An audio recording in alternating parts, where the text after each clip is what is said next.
가지고 이 세상에 태어났습니다. 사명이라는 것은 하나님께서 우리를 왜 불러주셨는가, 우리가 이 땅에서 무엇에 집중하며 살 것인가.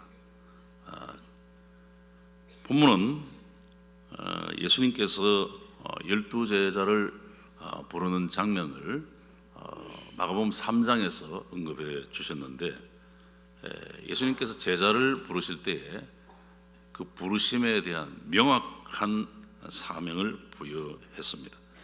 그래서 먼저 마가복음 3장에 있는 내용을 중심해서 조금 말씀을 드리면, 하나님께서는 오늘 이 자리에 있는 우리 모두에게 하나님과 친밀한 관계를 갖도록 하기 위해서 우리를 부르셨는데, 하나님께서 12를 세우시고 자기와 함께 있게 하셨다, 그렇게 말씀하셨습니다. 그래서 예수님은 제자들을 먼저 자기와 함께 하기 위해서, 예수님과 긴밀한 교통을 하기 위해서 부르셨는데, 그 교통은 예배와 경건 생활입니다. 우리가 인생을 살면서 굉장히 많은 문제에 봉착합니다만, 그 모든 문제의 근본 원인은 하나님과 나와의 관계가 어그러졌을 때, 깨어졌을 때 일어납니다. 요한 3서 2장 2절에 보면, 사랑하는 자여 내 영혼이 잘된 같이 내가 범사에 잘되고 강건하기를 내가 간구한다는 말씀을 주셨는데, 무엇보다 내 영혼이 하나님과의 관계에 있어서 잘되어야 범사가 잘됨을 언급하고 있습니다. 사형리 전도지를 이렇게 들여다보면 두 개의 그림이 나옵니다. 한 그림은 내 마음에 예수님을 모신 인생이죠. 또 한 그림은 내가 내 인생의 주도자로 살아가는 모습입니다. 예수님을 인생의 주인으로 모신 그림은 정돈과 질서가 잘 되어 있습니다. 인생의 목표가 있고 내 삶의 질서가 있고 정돈이 되어 있습니다. 그러나 내 인생의 주도자가 자기가 자기 인생의 주도자가 되어 있는 그런 그림에서 보면 무질서하고 좀 어지럽습니다. 인생이 무의미하고 또 파괴적인 그런 모습들이 있습니다. 우리 신앙생활할 때 마르다 마리아 이야기를 종종 해봅니다. 예수님께서는 마르다처럼 열심만 가지고 뛰는 사람을 원치 아니함을 빗대어 말씀을 하셨습니다. 우리 주님은 말씀을 사모하는 것을 늘 원하시는데, 우리가 이제 컴퓨터나 여러 가지 기계들을 처음 사용할 때에 그 매뉴얼을 잘 읽어보고 거기에 따라서 사용하면 고장이 나지 않고 오랫동안 사용할 수 있습니다. 우리가 뛰기 전에 엎드리는 장면이 먼저 우리에게 있어야 함을 말씀합니다. 열심, 의욕 이런 것은 중요하지만 내가 하나님 뜻 가운데 있는가 하는 것이죠. 하나님 뜻 가운데 있다고 하는 것은 우리 각자가 예배와 기도와 경건의 시간을 가지는 것입니다. 요한복음 4장 24절 말씀에 보면 주님은 자신에게 예배하는 자를 찾으신다 그랬습니다. 주님과 친밀한 교제보다 더 중요한 것은 없습니다. 주님과의 친밀한 교제는 바로 예배입니다. 주님과 친밀한 교제 없이 그냥 달리기만 한다면 마치 다메섹을 향하여 달려가는 사울과 같을 것입니다.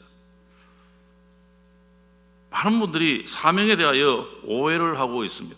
사명을 받았다 그러면 오랜 기간 동안 한국교회의 많은 분들은 잘 다니던 직장, 잘 하시던 사업을 접고 신학교로 가시는 분들이 많았고, 또 선교한다 그러면 아프리카로 가는 것으로 오해한 분들이 많이 있습니다. 그런데 주님의 말씀은 나와 함께 있어달라, 나와 함께 교제하자, 참된 예배자로 서기를 원하셨습니다. 그래서 우리는 인생을 살면서 예배에 목숨을 걸어야 되고 예배에 우리의 모든 것을 다 드려야만 합니다. 한국교회 교우들의 오랜 시스템은 한 주간의 첫날이 월요일로 생각하시는 분이 의외로 많이 있습니다. 한 주간의 첫날은 주일부터 시작이 되어집니다. 달력에도 분명히 제일 앞에 빨간 걸로 그렇게 표현했는데도 여전히 월요일이 한 주간의 첫날이라고 생각합니다. 오랜 기간 동안 한국교회 교우들은 신앙생활의 패턴이 교회 오면 늘 울기만 했습니다.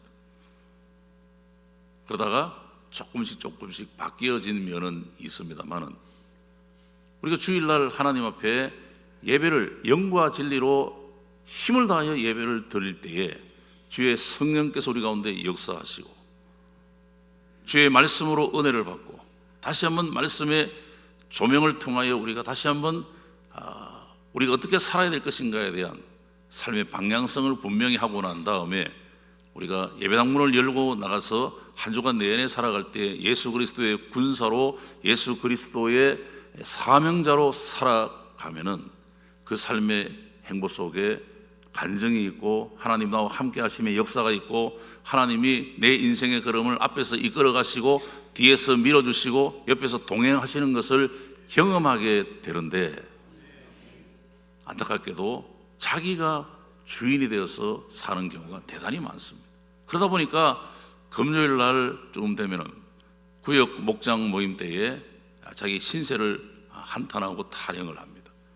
그리고 주일날 왔을 때에 오랫동안 천부의 여지 없어서 손들고 옵니다. 그 찬송을 한국교회 교인들이 긍정적인 면은 주님 앞에 모든 걸 내어놓고 엎드리는 모습도 있지만 또 한편으로는 영적 전투에서 매 순간순간마다 얻어터지고 예수의 이름으로 승리한 적이 한 번도 없습니다.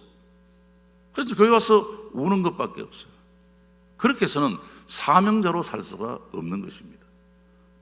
오늘 함께 예배하는 우리 모두가 이제 이 한 주간 예배 드린 이후의 삶에 예수님이 나와 함께 하심에 대한 간증이 많으시고 그 예수님을 마음껏 자랑하시고 그 예수님을 마음껏 송축하시는 은혜가 우리 모두에게 있기를 주의 이름으로 축복합니다. 예배가 바로 사명입니다. 하나님 우리에게 영과 진리로 예배를 드리는 사명을 우리에게 주셨습니다. 또한 영혼을 구원하라고 우리를 부르셨다는 것입니다. 사람은 누구나 자신의 신분과 직분에 걸맞는 실력이 있어야만 합니다. 한때 우리나라 88 올림픽 이후에 이제 국제적인 경기들이 많이 있었습니다. 그리고 월드컵이 또 있었습니다. 그럴 때에 축구가 굉장한 인기를 얻게 되었고, 그때 그 김남일 선수 이런 분들은 이제 진공청소기 같은 그런 별명을 얻게 되었죠. 지금은 이제 손흥민 선수 같은 이런 분들 보면은 굉장히 이렇게 스마트하고 좋지 않습니까? 근데 이분들이 어떤 이런 외적으로 보여지는 어떤 이런 부수적인 조건만 있고 축구의 실력이 없다고 한다면 아마 다 무의미할 것입니다. 그의 본질적인 사명, 축구 실력이 있었기 때문에 부수적인 조건들이 조화를 이루고 더 크게 인기를 얻게 된 것입니다. 신분에 걸맞는 본질에 충실해야 그 가치가 올라가는 것입니다. 우리 성도의 본질적인 사명은 영혼 구원하는 데 있습니다. 마가복음 1장 38절에 보면 가자 거기서도 전도하리니 내가 이를 위하여 왔다라고 말씀합니다. 그래서 저는 임직식 때에 또 이제 장로 장립을 비롯한 어떤 그런 예식 때에 빠지지 않고 꼭 이야기하는 것이 있습니다. 우리 교단에서 장로님들이 임직을 받을 그 절차 중에 보면 우리 헌법에 25명당 한 분을 세우는 것으로 되어 있습니다. 하한선이지 않습니까? 그러면 내가 예수 그리스도의 복음을 전하여서 나로 말미암아 예수 믿고 세례받고 하나님의 사람이 된 사람이 최소한 25명은 되어야 된다, 그런 계산입니다. 그래서 장로님들에게 한번 뒤를 한번 돌아보셔서 복음을 전하고 난 다음에 내 뒤에 나로 말미암아 예수 믿고 세례받고 직분자로 세워진 분들이 25명 이상 되면 이제 특거리 하셨다. 근데 아직 그렇게 하지 못하셨으면 부인 권사님의 도움을 통해서 이제 장로가 피택이 되었다, 임직이 되었다, 그러면 좀 부끄럽게 여기시라, 이런 이야기를 가끔씩 했습니다. 오늘 이 자리에 장로님이 많으시니까 한번 각자 자기 형편에 따라서 한번 적용을 한번 해 보시기 바랍니다. 이것은 우리 모두에게도 다 적용되어지는 부분입니다. 우리는 이 세상에 왜 왔느냐? 그리스도의 복음을 증거하기 위하여, 영혼 구원하기 위하여 이 땅에 온 것입니다. 교회가 본질적인 사명을 망각하고 대신 다른 것을 잘하면 정말 위험합니다. 교회의 본질적인 사명은 전도요, 선교입니다. 어느 세탁소가 있었는데 그 동네 세탁소에 이제 보통 겸업하지 않습니까? 수선을 잘합니다. 그런데 그 세탁소라고 세탁업을 하는 간판을 붙여놨는데 그곳에 수선을 맡기는 퍼센테이지가 한 80% 이상 되고 세탁은 한 20% 정도 한다 그러면 간판을 바꿔야 되겠죠. 수선센터로. 마찬가지로 교회가 그리스도의 복음을 증거하는 일에 진력하지 아니하고 교회가 성경 공부를 많이 한다, 아니면 너무너무 사랑이 넘치고 친교가 많고 구제와 봉사를 열심히 한다, 이 순서가 바뀐 것입니다. 교재가 너무 좋으면 구락부라고 이름을 바꿔야 됩니다. 친교센터로 이름을 바꿔야 됩니다. 성경 공부가 너무 시스템대로 잘 되어 있다, 그러면 성경학교, 성경대학 뭐 이렇게 바꿔야 되지 않겠습니까? 교회의 역사를 보면 교회는 전도를 통해 힘을 외부로 발산하지 아니하면 언제나 분열의 역사가 있습니다. 전도를 통해 외부로 힘을 돌릴수록 교회는 항상 신선하게 되고 활기가 넘쳤습니다. 교회 내부 문제에 집중하는 대신에 영혼 살리는 일에, 본질적인 일에 집중할 때에 교회는 살아나게 되고 일어나게 되는 것입니다. 우린 전도할 형편이 못 된다 핑계하지 말아야 됩니다. 기도하면 예상치 못한 방법으로 언제나 우리 주님은 전도의 문을 활짝 열어주셨습니다. 빌립보 감옥에 갇혀서 아무것도 할 수 없었던 바울과 실라, 쇠창살 밖에 있던 간수와 그 가족도 구원하게 되는 것을 볼 수 있습니다. 나는 도저히 전도할 형편 방법이 없다 탓하지 마셔야 됩니다. 남자분들은 또 이렇게 노방에 나가서 이렇게 전도하는 것이 익숙치 못한 경우가 있습니다. 저희 교회 사례를 하나 말씀드리면, 우리 교단에 김종일 목사님이라고 피켓 전도하시는 목사님이 계신데, 한번 오셔서 이제 말씀을 전하시고 난 다음에 저희 교회에서 피켓을 만들었어요. 그래서 이제 현대 중공업으로 들어가는 길목에, 또 최근엔 아파트 새로운 아파트 단지가 한 3선 세대가, 또 다른 곳에 또 한 2,700세대가 이렇게 들어온 곳이 있습니다. 그래서 그 길목에 아침 출근하기 1시간 전에 조를 짜가지고 나오셔서 장로님들과 또 시무 집사님들이 피켓을 들고 한 4분, 5분 이렇게 서 계십니다. 그러면 지나가는 분들이 처음에는 그냥 보지도 않고 그냥 지나갑니다. 한 3개월쯤 지나니까 한번 쳐다보더라고. 한 6개월쯤 지나니까 서로 이제 수고하십니다, 수고 많으십니다, 이 정도 인사하고, 한 1년쯤 지나가니까 진정성이 보이니까요, 관심을 갖게 되고, 어느 교회입니까? 밑에 써놨는데도 이제 그때부터 이제 관심을 갖게 되고, 그리고 한 분씩 전도되어지는 그런 놀라운 일을 경험한 적이 있습니다. 아무 말 하지 않는데도 그냥 피켓만 들고 있는데도 되더라고요. 왜냐하면 저희 지역은 이 노동운동이 많아서 피켓으로 자기의 어떤 의사를 많이 표현을 합니다. 새벽 기도는 안 나오시는데 조짜니까 그때는 딱 나오셔서 서 계시는 장로님들의 모습을 보고 제가 참 깜짝 놀랐습니다. 이방인 고넬료뿐만 아니라 그 일가 친척까지 구원시킨 베드로처럼 열린 마음을 가지고 그리스도의 복음을 지역과 민족과 열방을 향하여 전가하는 일에 우리 남은 생애를 힘을 다하여 헌신하는 우리 모든 주의 백성들 되기를 예수님의 이름으로 축원합니다. 또한 우리는 이 땅을 살아가는 여정 가운데 영적 권세를 우리에게 주셨습니다. 치유하는 삶을 살도록 우리에게 말씀하셨는데, 귀신을 내쫓는 권세도 있게 하려 하심이라 주님 말씀합니다. 오늘 이 시대는 스트레스가 굉장히 많은 시대입니다. 많은 영혼들이 악한 영에 짓눌려 있습니다. 누구나 마음속에 깊은 상처, 아픔이 있습니다. 성도의 사명은 이런 악한 영의 짓누림을 받고 있는 영혼들을 치유하고 회복시키는 것입니다. 우리는 그들을 예수님의 능력으로 치유하고 회복시키는 사명을 받았습니다. 그래서 직장 안에서 대화하는 가운데 몹시 고민하고 갈등하고 힘들어하는 그런 분에게 내가 당신을 위해서 기도해도 되겠느냐, 임상 실험 결과 대체적으로 다 기도해 달라는 이야기를 합니다. 손을 잡고 간절하게 기도합니다. 그러면 그분의 눈에서 눈물이 뚝뚝 떨어지는 것이 손에 뚝뚝 떨어지는 것을 경험하게 됩니다. 부부 관계로, 또 자녀 양육 관계로, 또 친구 관계로, 여러 가지 어떤 경제적인 문제로, 건강의 문제로 고민하는 분들이 너무너무 많습니다. 그들을 위하여 기도할 때에 치유와 회복의 역사가 일어나는 것입니다. 우리가 어떤 사람을 만났을 때 이 사람에게 어떤 유익을 얻을까, 이것이 아니라 그 사람의 아픔과 상처가 무엇인가 관심을 가지고 그를 위하여 우리가 도고 기도해야 됩니다. 이것이 성도의 제사장으로서의 임무 아니겠습니까?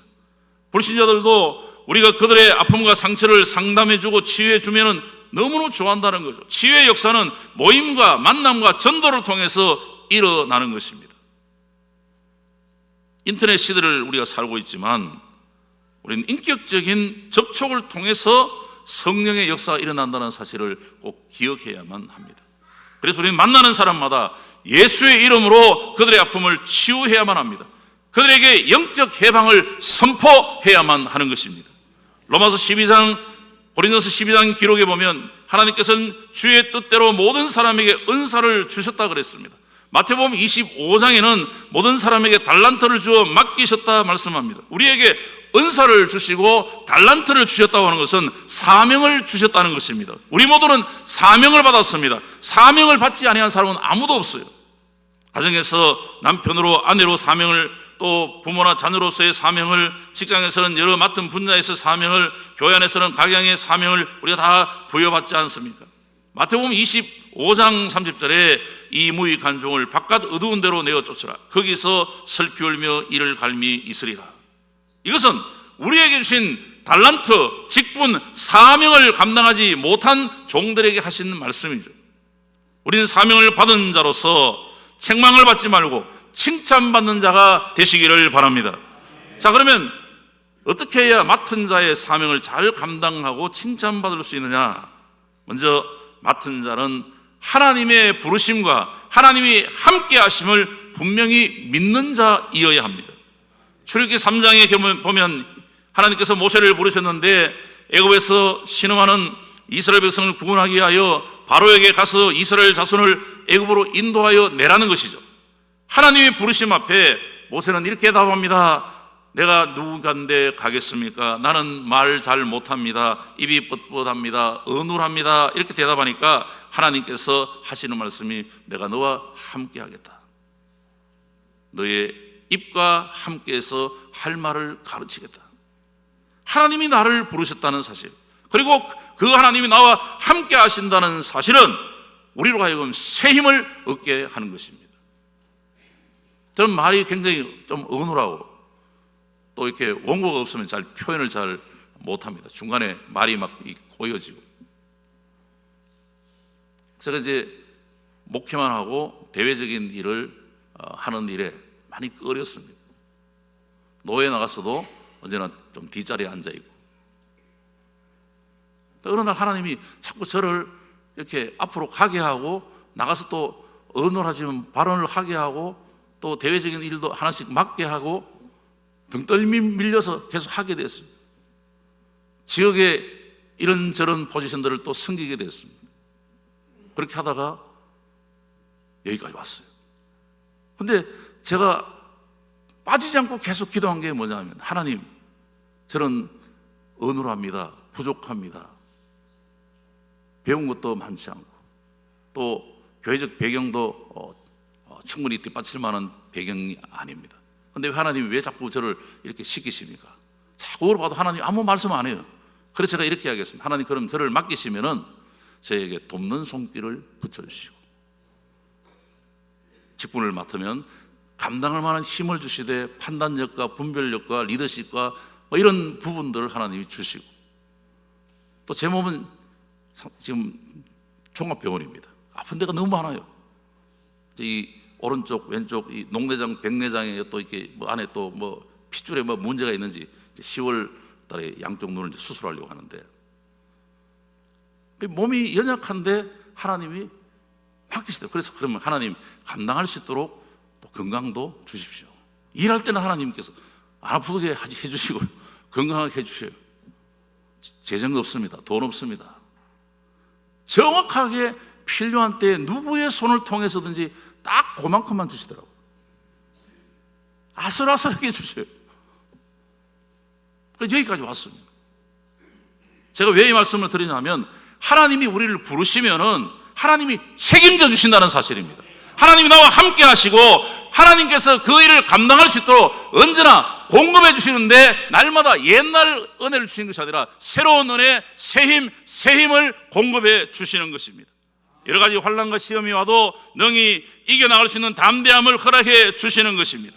사사기 6장에 보면 이스라엘 백성이 미디안 손에서 고통을 당할 때 하나님께서 기도원을 부르셨어요. 이스라엘 백성을 미디안의 손에서 구하라는 거죠. 미디안이 어떻게 대답합니까? 주님, 내가 무엇으로 이스라엘을 구원하리까? 내 집은 므낫세 중에 가장 약하고 나는 내 아비 집에 제일 작은 자입니다. 그때 하나님께서 이렇게 말씀하시죠. 내가 반드시 너와 함께 하리라. 미디안 사람 치기를 한 사람 치듯 하리라. 예레미야 1장에 보면 유다의 히스기야 왕 때에 백성들이 하나님을 떠나 우상을 숭배하고 거짓 종교를 믿음으로 예루살렘이 사로잡힐 때에 하나님께서 예레미야를 부르십니다. 그때 예레미야가 하나님, 저는 아이고 말할 줄 모릅니다. 그때 하나님께서 얘야, 너 아이라고 말하지 말고 내가 너를 누구에게 보내든지 너는 가라. 내가 내게 무엇을 명하든지 너는 말해라. 너는 그들을 인하여 두려워하지 말고 내가 너와 함께하여 너를 구원하리라. 하나님께서 모세나 기드온이나 예레미야를 부르실 때에 한결같이 자기의 부족함을 내세웠습니다. 나는 말할 줄 모릅니다. 나는 입이 뻣뻣합니다. 혀가 둔한 자입니다. 지극히 약하고 작은 자입니다. 아이와 같습니다. 그럴 때 주님이 주신 사명은 하나님이 함께 하시고 네가 하는 것이 아니라 하나님이 하신다는 사실을 분명히 말씀하고 있습니다. 저는 부목 수련을 부산 수용로교에서 이제 부목사로 있었는데, 정필도 목사님이 자주 말씀하시는 내용이, 하나님 앞에 기도하는 가운데 어떤 어려운 문제를 놓고 기도하니까 하나님께 이렇게 말씀하시대요. 네가 하니 내가 하지, 네가 하니 내가 하지, 네가 하니 내가 하지. 하나님이 정필도 목사님에게 들려주신 말입니다. 저는 그 말을 부목 시절에 참 많이 들었습니다. 여러 장소에서 간증하시는 내용 중에 꼭 그 말씀을 하시더라고요.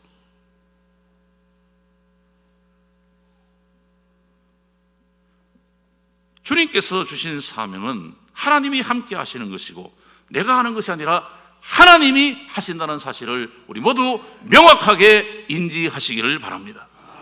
빌립보 4장 13절에 내게 능력 주시는 자 안에서 내가 모든 것을 할 수 있다라고 고백한 사도 바울처럼 하나님이 부르시고 하나님이 함께 하심을 분명히 믿는 자라야만 맡은 이의 자격이 있는 것입니다. 직분을 감당하는 데, 사명을 감당하는 데 바로 힘의 원천은 바로 하나님이 나와 함께 하신다는 확신입니다. 이사야 6장 8절에 하나님께서 내가 또 주의 목소리를 들은 적 이르되 내가 누구를 보내며 누가 우리를 위하여 갈고 할 때에 이사야가 내가 여기 있습니다. 나를 보내십시오. 이사야가 이렇게 담대하게 그 부르심에 응답할 수 있으려면 주님의 부르심에 대하여 준비된 상태이어야 합니다. 그래서 하나님이 부르실 때 우리 모두 이사야처럼 내가 여기 있습니다. 나를 보내소서라고 답할 수 있는 은혜가 우리 모두에게 충만하기를 원합니다. 또 한 가지는 맡은 자는, 한번 따라할 거예요. 맡은 자는 하나님의 능력을 끌어 쓸 수 있어야 한다. 모든 힘의 원천은 하나님이십니다. 마치 전기의 전원과 같습니다. 우리가 아무런 상식이 없어도 선풍기에 이 코드를 벽에 있는 콘센트에 꼽으면 이제 전원이 들어오기 때문에 돌아갑니다. 전기, 밥솥, 다리미 다 콘센트에 꽂으면 작동합니다. 이것은 발전소에는 무한한 힘이 전기를 통하여 연결되기 때문이죠. 우리 하나님은 온천한 만물을 창조하신 창조주 하나님이시고 인간의 생사화복을 주장하시는 하나님이십니다. 사무엘상 2장 6절에 여호와는 죽이기도 하시고 살리기도 하시며 음부에 내리기도 하시고 올리기도 하신다 그랬습니다. 자, 그러면 이 하나님의 무한한 능력을 끌어쓰기 위해서 먼저 따라하십시다. 말씀에 충만하자. 우리가 하나님의 능력을 끌어쓰려면 말씀 충만한 사람이 되어야 합니다. 디모데후서 3장 16절 말씀해 보니까 모든 성경은 하나님의 감동으로 된 것으로 교훈, 책망, 바르게 함과 의로 교육하기에 유익하다 그랬습니다. 로마서 15장 4절에 하나님 말씀은 인내와 소망을 갖게 한다 그랬습니다. 시편 119편 50절에 이 말씀은 나의 곤란 중에 위로라, 주의 말씀이 나를 살리셨다, 이렇게 말씀하므로 맡은 자는 말씀에 충만하여 하나님의 능력을 끌어쓸 수 있어야만 하는 것입니다. 그래서 여러분에게 도전합니다. 한번 따라 하십시다. 자기 나이만큼 성경 읽고 천국 가자. 여러분 각자 나이 아시죠?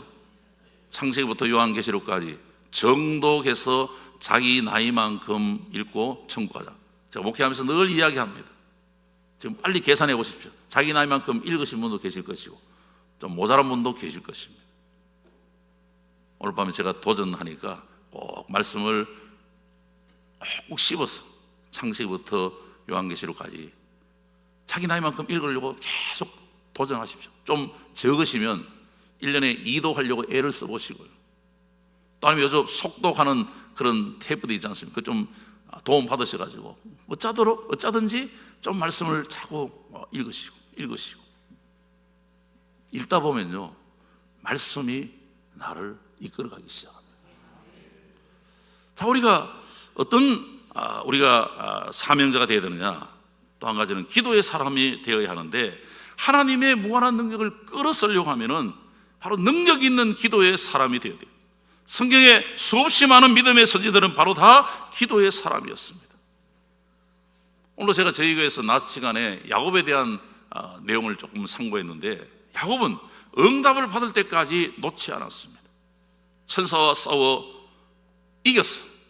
이스라엘이라고 하는 이름을 얻지 않습니까? 예수님께서는 새벽에 기도하시고 저녁에 기도하시고 십자가에 달려 기도하시고 숨을 거두며 기도하셨습니다. 기도로 시작하고 기도로 일생을 마치기까지 기도를 통하여 사명을 완수하신 것을 볼 수 있습니다. 이와 같이 우리도 기도의 사람이 될 때 하나님께서 무한한 능력을 우리에게 공급해 주시고 각자 맡은 사명을 잘 감당하실 줄 믿습니다. 제가 목회를 잘 못하는지 이번 11월 30일에 저희 교회 장로님들이 70이 안 됐는데 65세 조금 지나니까요, 여섯 분이 은퇴하신다 그래가지고 제가 말리고 해가지고 한 분만 주저앉히고 5분은 끝내 은퇴하신대요. 이유가 뭐냐? 건강이 안 좋다는 말씀을 많이 하십니다. 나이가 들면 여기저기 고장나는 건 당연한 것 아니겠습니까? 하나님께서 귀한 직분을 맡기셨으면 죽도록 충성해야 되는 것이고, 그리고 교단이 정한 이 연령까지는 좀 힘들고 어려워도 하나님 앞에 계속 구하시면서, 하나님 나의 부족함이 이렇습니다, 연약함이 이렇습니다, 그런데 주님 주신 이 귀한 장로의 직분, 시무의 직분 끝까지 감당하기를 원합니다. 주님 좀 도와주십시오. 하나님 도와주시지 않겠습니까? 힘 주시지 않겠습니까? 요즘은 이 호남 쪽에 모르겠어요. 제가 있는 쪽에는 30대, 40대, 50대 초반에 이제 공동역에서 피택을 하면 임직을 안 받으려고 그래요. 이런 현상이 전국 교회에 조금씩 나타나는 것 같아요. 제가 물어보니까요. 전하고는 좀 다른 시대로 지금 자꾸 가는 것 같습니다. 하나님께서 우리를 부르시고 직분을 맡겨주셨습니다. 우리를 직분을 맡기실 때 성경에 이렇게 되어 있어요. 충성되이 여기셔서 직분을 맡기셨다, 이렇게 되어 있습니다. 사실 제가 목사가 될 때 만 30에 목사가 됐는데 좌충우돌하고 천둥벌거시처럼 막 그렇게 여기저기 충돌하고 막 이랬어요. 막 부딪히고. 그런데 하나님께서 목사로 만들어 가시더라고요. 깎아 가시면서 목사가 되게 하시더라고요. 아마 우리 장로님들도 마찬가지인 줄 압니다. 처음 임직 받으실 때는 대표 기도할 때 막 기도가 왔다 갔다 하시고 막 좀 그렇죠. 근데 한 1년 좀 지나니까 딱 자리를 잡고 얼마나 참 이렇게 기도를 영적으로 잘 준비해서 하시는지. 누가복음 18장 10절 이하에 보면 하나님께서는 바리새인과 세리 기도 가운데 세리의 기도를 들으시는데, 세리처럼 자신을 낮추고 정직하게 기도하면 하나님은 언제나 들어주십니다. 잠언 15장 8절에 악인의 제사는 여호와께서 미워하셔도 정직한 자의 기도는 크게 기뻐하신다 그랬습니다. 야고보 5장 16절에 의인의 강구는 역사하는 힘이 많다 그랬습니다. 하나님 앞에 솔직하게 자기의 허물과 연약함을 고백하고 낮출 때에 주의 은혜가 충만하게 임하는 것입니다. 사도행전 12장 1절 이하에 보면 헤롯이 야고보를 죽이니 유대인들이 이 일을 기뻐함을 보고 베드로도 잡아 죽이려고 했지만 교회가 베드로를 위하여 간절히 기도할 때에 하나님께서 천사를 보내셔서 그를 구출하는 장면을 보지 않습니까? 우리가 기도하되 세리처럼 자신을 낮추고 회개하는 기도뿐만 아니라 간절하게 기도함으로 말미암아 하나님의 손을 움직이는 사명자가 되시기를 주의 이름으로 축원합니다. 또 한 가지는 순종의 사람이 되어야 됩니다. 하나님의 능력을 끌어쓰려고 하면은 순종의 사람이 됩니다. 예레미야 2장 19절에 보면 내 마음을 주의 얼굴에 물쏟듯 할지어다.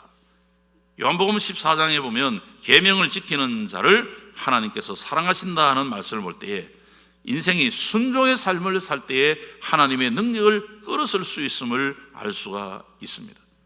그러므로 오늘 이 밤에 함께한 우리 모든 우리 주의 사람들, 말씀에 충만하고 능력 있는 기도의 사람이 되고 순종의 사람이 되셔서 하나님의 무한한 능력을 끌어쓸 수 있는 하나님의 사람이 되시기를 주님의 이름으로 축원합니다. 마지막 한 가지 더 짚어보고 말씀을 마치겠습니다. 사명을 맡은 자는 깨끗한 내면의 생활이 있어야 됩니다.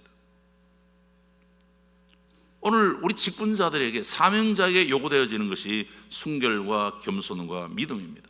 순결, 하나님 외에 다른 우상을 섬기지 않는 것입니다. 성경에서는 예수님을 신랑으로 우리 모든 믿는 성도들을 신부로 언급하고 있습니다. 언급하고 있죠. 신부에게 있어서 중요한 것은 정례를 지키는 것입니다. 다니엘과 믿음의 세 친구 하나님 앞에서 순결을 지키려고 애쓴 장면을 우리가 볼 수 있습니다. 디모데후서 2장에 보면 그러므로 누구든지 이런 것에서 자기를 깨끗하게 하면 귀 쓰는 그릇이 되어 거룩하고 주인의 쓰심에 합당하며 모든 선한 일에 예비되리라고 말씀합니다. 천국 가는 여정 내내 깨끗한 내면의 생활을 유지하시기를 주의 이름으로 축복합니다. 또 한 가지, 겸손, 복종하는 삶입니다. 흔히 성품이 온순하고 자신을 낮추는 마음씨를 겸손이라고 이해하지만 신앙적인 면에서 보면 이 겸손이라고 하는 것은 하나님의 말씀에 복종하는 삶입니다. 미가서 6장 8절에 보니 하나님께서 원하시는 것은 겸손히 하나님과 함께 행하는 것, 이렇게 말씀합니다. 야고보 4장 10절에 주 앞에서 낮추라, 그리하면 주께서 너희를 높이시리라 그랬습니다.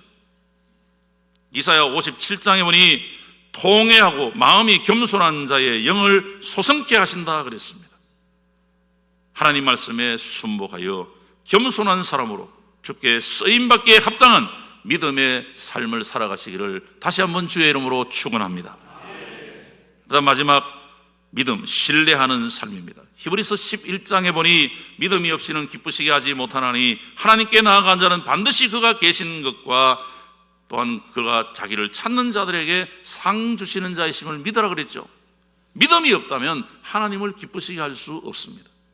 하나님은 오늘 우리에게 믿음을 요구하십니다. 그래서 사도 바울은 내게 능력 주신 자 안에서 내가 모든 것을 할 수 있음을 고백하면서 하나님을 절대적으로 신뢰하고 능력의 하나님을 굳게 믿었습니다. 이렇게 전적으로 하나님을 신뢰한 믿음으로 말미암아 신약시대에 가장 귀하게 쓰임받는 사도가 되었습니다. 주님 오시는 그날까지 오늘 이 자리에 함께 우리 장로님들, 우리 모든 성도들이 주님의 귀하게 쓰임받는 하나님의 사람들이 되시기를 예수 그리스도 이름으로 축원합니다. 사명을 맡은 자는 첫째, 하나님이 부르시고 하나님이 함께 하심을 굳게 믿으시고, 둘째, 말씀에 충만하고 기도에 능력이 있고 순종의 사람이 되셔서 하나님의 무한한 능력을 끌어다 쓰시고, 셋째, 깨끗한 내면으로 주님 쓰시기에 합당한 그릇이 되시기를 예수님의 이름으로 축원합니다. 기도하겠습니다. 은혜로우신 하나님 감사합니다.